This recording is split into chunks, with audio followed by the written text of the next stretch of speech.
अब तक शब्द भी पार्टी में पहुंच चुका था, जो अब सभी का सेंटर ऑफ अट्रैक्शन बन चुका था। बहुत सी लड़कियां उसे देखकर आहें भर रही थी, मगर वो बस इंतजार अपनी इशिका कर रहा था। तभी वहां उस होटल के बाहर पायल और इशिका भी आ जाती है। इशिका तो ये सब देखकर हैरान थी, उसे समझ ही नहीं आ रहा था वो यहाँ क्यों आए हैं। पायल ने होटल के बाहर पहुंचते ही राहुल, राधिका और शब्द को मैसेज कर दिया था। पायल इशिका की तरफ देखते हुए, चल इशी, अंदर चलते हैं, कहकर पायल इशिका का हाथ पकड़कर अंदर लेकर चली जाती है। अब आगे अंदर बहुत अंधेरा था। इशी, आई नो तुम्हें अंधेरे से डर लगता है, मगर बस कुछ वक्त के लिए, उसके बाद तुम्हारा डर तुरंत ही भाग जाएगा और तुम्हारी लाइफ में बस खुशियां ही खुशियां रहेंगी, कहकर पायल इशिका के साथ आगे बढ़ गई। इशिका के साथ पायल जैसे ही आई, इशिका का हाथ पायल के हाथ से छूट गया। पायल, क्या तुम यहाँ हो? देखो मुझे। इशिका इतना बोली ही थी कि तभी इशिका के ऊपर एक स्पॉटलाइट आकर पड़ी, जिससे इशिका ने अपनी एक बांह से अपनी आंखें ढक ली। हैप्पी बर्थडे इशिका, सभी एक साथ चीखे, जिसके साथ ही उस पूरे हॉल में रोशनी फैल गई। इशिका ने अपनी बांह अपने आंखों से हटाई और फिर चारों तरफ देखा। इतने में पायल आकर उसके गले में झूल गई। हैप्पी बर्थडे इशी, कैसा लगा तुम्हें मेरा सरप्राइज? इशी ने पहले चारों तरफ देखा, फिर पायल की तरफ, फिर मुस्कुराते हुए बोली, बहुत अच्छा, और उसके गले लग गई। इतने में राधिका और राहुल भी वहां आ गए। जन्मदिन की ढेरों शुभकामनाएं इशिका। राहुल ने एक प्यारा सा बुके उसे पकड़ाते हुए कहा। इशिका भी बस मुस्कुराते हुए थैंक यू बोल दिया। हैप्पी बर्थडे इशिका, राधिका भी उसके लगते हुए बोली और उसे एक गिफ्ट दिया, तो बदले में बस इशिका मुस्कुरा दी। फिर जगजीत जी भी आए और प्यार से उसके सिर पर हाथ रखा और बोले, जन्मदिन मुबारक हो आपको बेटा, आप ऐसे ही हंसती मुस्कुराती रहा करे, कहकर इशिका को अपने सीने से लगा लिया और इशिका एक छोटा सा बॉक्स देते हुए कहा, ये लीजिए आपका गिफ्ट। उसे देकर वो वहां से चले गए। उसके बाद बाकी सभी एक एक करके आकर इशिका को बधाई और उपहार देने लगे, मगर इशिका की आंखें बस शब्द को ढूंढ रही थी कि तभी हैप्पी बर्थडे इशिका जी। इशिका वो आवाज सुन पीछे पलटी तो देखा रुद्राक्ष उसे ही अपनी गंदी नजरों से देख रहा था। क्या हुआ इशिका जी, आप मेरा उपहार एक्सेप्ट नहीं करेगी? कहकर रुद्राक्ष ने एक उपहार इशिका के सामने कर दिया था, मगर इशिका उसे इग्नोर करने लगी। अरे इशिका जी, ऐसी भी क्या बेरुखी, हम तो कब से आपके दीदार में पलके बिछाए बैठे थे, लेकिन एक आप हैं जो हमसे मुंह मोड़कर बैठी हैं। रुद्राक्ष ने उसकी कलाई पकड़ते हुए कहा, मगर कोई था जो रुद्राक्ष को अपने गुस्से भरी नजरों से देख रहा था। तभी, इशी तू यहाँ क्या कर रही है, चल केक काटते हैं, कहकर पायल आकर इशिका को वहां से ले गई। इशिका ने अब तक शब्द को वहां नहीं देखा था। पायल इशिका को बिल्कुल बीचों बीच लेकर आई तो देखा, मेज पर 3 माले वाला रेड वेलवेट केक रखा था, जो गुलाब की पखुड़ियों से पूरा मेज सजा हुआ था। सभी गेस्ट पूरे मेज को घेर कर खड़े थे, सिवाय शब्द के, वो अब भी वहां मौजूद नहीं था। इशिका अपनी गर्दन इधर उधर घुमाते हुए शब्द को ढूंढ रही थी। तब तक कुछ मीडिया वाले भी वहां पहुंच गए, क्योंकि उन्हें किसी ने इन्फॉर्मेशन दी थी कि आज उन्हें कोई ब्रेकिंग न्यूज मिलने वाली थी। सभी वहीं खड़े थे, लेकिन शब्द वहां कहीं भी मौजूद नहीं था। क्या हुआ इशी, केक काटना? पायल ने टोका। हाँ बेटा, केक काटिए, जगजीत जी प्यार से उसके सिर पर हाथ रखते हुए बोले। क्या शब्द सर यहाँ नहीं आए हैं? इशिका ने मन में सोचा और मुस्कुराते हुए कैंडल्स ब्लो कर केक कट किया। तालियों से पूरा हॉल गूंज गया। इशिका केक का फर्स्ट पीस पायल को खिलाती इससे पहले ही एक बार फिर पूरे हॉल की लाइट ऑफ हो गई और एक स्पॉटलाइट बिल्कुल बीचों बीच पड़ी, जहां एक व्यक्ति पलटकर खड़ा था। बस उसकी पीठ सबको दिख रही थी। तुम मेरे हो, इस पल मेरे हो, कल शायद ये आलम ना रहे। कुछ ऐसा हो तुम ना रहो, कुछ ऐसा हो हम ना रहें। गाते हुए वो व्यक्ति जैसे ही पलटा तो सबकी आंखें फैल गई। मैं फिर भी तुमको चाहूंगा, मैं फिर भी तुमको चाहूंगा। शब्द को इस तरह से गाता देख तो सभी शौक में थे, मगर राहुल, राधिका और रुद्राक्ष को छोड़कर मेरी जान में हर खामोशी ले, तेरे प्यार के नगमे गाऊंगा। गाते हुए शब्द इशिका के पास आकर उसके हाथों से वो केक का पहला टुकड़ा खा लेता है और फिर उसके गोल घूमते हुए आगे गाता है। ऐसे जरूरी हो मुझको तुम, जैसे हवाएं सांसों को, ऐसे तलाशूं मैं तुमको, जैसे कि पैर जमीनों को। शब्द इशिका की पीठ से लगकर आगे गाने लगता है। वहां मौजूद सभी लोग उसकी आवाज में खो गए थे, लेकिन इशिका वो बस अपनी आंखें बंद कर उस गाने के हर लफ्ज को महसूस कर रही थी। वहीं कुछ कपल्स शब्द के गाने पर डांस कर रहे थे, जिसमें राधिका और राहुल, अमृत और पायल भी डांस कर रहे थे। तो वहीं रुद्राक्ष और सोनिया गुस्से से लाल पीले हो रहे थे, क्योंकि उन दोनों को ही शब्द और इशिका की नज़दीकियां बर्दाश्त नहीं हो रही थी। तुम और कहीं, मैं और कहीं, लेकिन जब याद करोगे तुम, मैं बन के हवा आ जाऊंगा, मैं फिर भी तुमको चाहूंगा। जैसे ही शब्द गाने को खत्म करता है, तालियों की तेज गड़गड़ाहट के साथ पूरे हॉल में फिर से रोशनी फैल जाती है। शब्द वापस माइक पकड़े हुए बिल्कुल बीचों बीच आकर, हैप्पी बर्थडे इशी, आज मैं तुम्हें वो चीज़ दूंगा जो तुमने मुझसे मांगा था। शब्द ने जैसे ही कहा, सब आपस में खुसुर फुसुर करने लगे।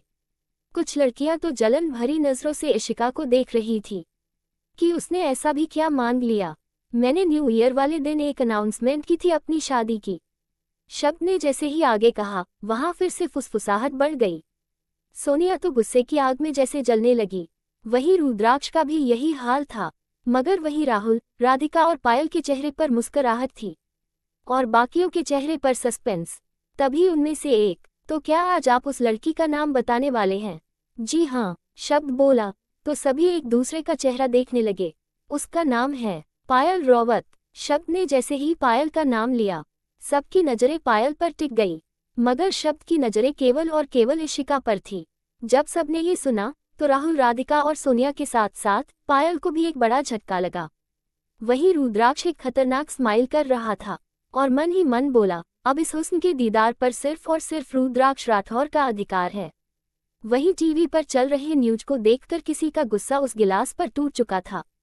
वो बस अपनी नीली आंखों से शब्द और पायल को गुस्से से घूर रहा था। गिलास टूटने की आवाज से एक व्यक्ति वहां उस बड़े से रूम के अंदर आकर, चीफ आप ठीक हैं? अधिक ने पूछा। वो व्यक्ति कोई और नहीं, कबीर रघुवंशी था, जिसकी नजरें इस वक्त पायल के चेहरे पर टिकी हुई थी। वहीं पार्टी में शब्द अपने मन में, अब तो तुम खुश हो ना इशी? शब्द सर, आपने मेरी बात का मान रखकर आपने जो उपकार किया है, उसका कर्ज मैं कभी नहीं चुका सकती। लेकिन हाँ, मैं आपसे एक वादा जरूर करूंगी कि मैं अब अपने दिल में आपकी जगह किसी को नहीं दूंगी। फ्लैशबैक, वो माता के मंदिर के पास का पहाड़ी वाला हिस्सा था, जहां शब्द अपनी गाड़ी से टिककर किसी का इंतजार कर रहा था, क्योंकि कुछ देर पहले कैफे में पायल, राधिका और राहुल से हुई बातचीत से उसका दिमाग बुरी तरह से तमतमा रहा था। और फिर एक फोन कॉल पर वो उस कैफे से उठकर तुरंत भागता हुआ वहां आ गया था कि तभी, बोलो इशी, क्यों बुलाया है तुमने मुझे यहाँ? शब्द ने बिना पीछे मुड़े हुए पूछा तो इशिका शब्द के सामने आकर खड़ी हो गई। शब्द सर, मुझे आपसे, वो आगे कुछ कहती उससे पहले ही शब्द ने उसे अपनी बाहों में भर लिया, जैसे वो अपने गुस्से को कंट्रोल कर रहा हो। इशिका भी शब्द की पीठ को पकड़कर उसे महसूस करने लगी, क्योंकि ये उसके लिए भी बिल्कुल आसान नहीं था, मगर उसे शब्द से बात करनी थी।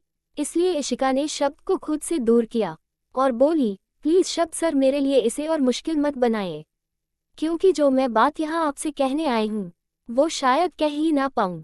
इशिका बोल ही रही थी कि शब्द उसके पास आते हुए, इशी, तो इशिका अपने कदम पीछे ले लेती है। नहीं शब्द सर, आज सिर्फ मैं बोलूंगी और आप बस सुनेंगे। 7 साल पहले जब मेरे माँ पापा एक रोड एक्सीडेंट में हादसे का शिकार हो गए थे, तब मैं उनके जाने के बाद अपने मामा मामी के साथ रहने लगी थी। वो घर जहाँ कभी मेरा बचपन बीता था, आज वो घर मेरे मामा मामी के पास है। वो मुझे मेरे ही घर में एक नौकर की तरह पेश आते थे। वो मुझे हर दिन मारते पीटते थे, मेरी आगे की पढ़ाई तक छुड़वा दी थी। 3 साल तक मैं सब कुछ चुपचाप झेलती रही, लेकिन फिर 4 साल पहले वो मामी का भाई कहकर इशिका चुप हो गई, जैसे फिर से जीने लगी हो उस वक्त को। उसकी आंखों से आंसू बहने लगे।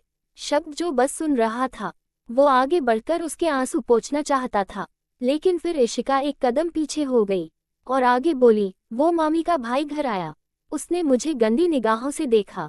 जैसे शब्द ने सुना, उसकी हाथों की मुट्ठी कस गई। इशिका आगे बोली, वो उसका रोज का हो गया था, वो मुझे अक्सर किसी ना किसी बहाने छुआ करता था। मैंने जब मामी से शिकायत की तो उन्होंने मुझे बहुत मारा, बोला कि मेरी ही नजरें गंदी है। एक बार तो वो हद से ज्यादा आगे बढ़ गया।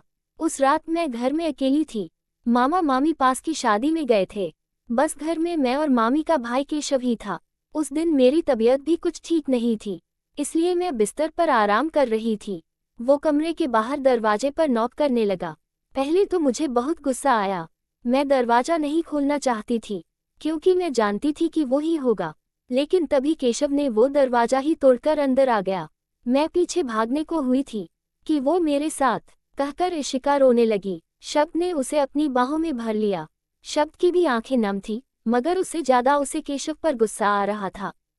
फिर थोड़ी देर बाद बोली, फिर मैंने उसे जोर से थप्पड़ मार दिया तो उसने मुझे गुस्से में जमीन पर धकेल दिया और फिर मुझे बेल्ट से पीटने लगा। लेकिन जब मामा मामी को ये बात पता चली तो उन्होंने मेरा साथ देने के बजाय केशव को ही सही ठहराया। लेकिन अब तक मेरी हिम्मत जवाब दे चुकी थी, इसलिए मैं वो घर छोड़कर भाग गई।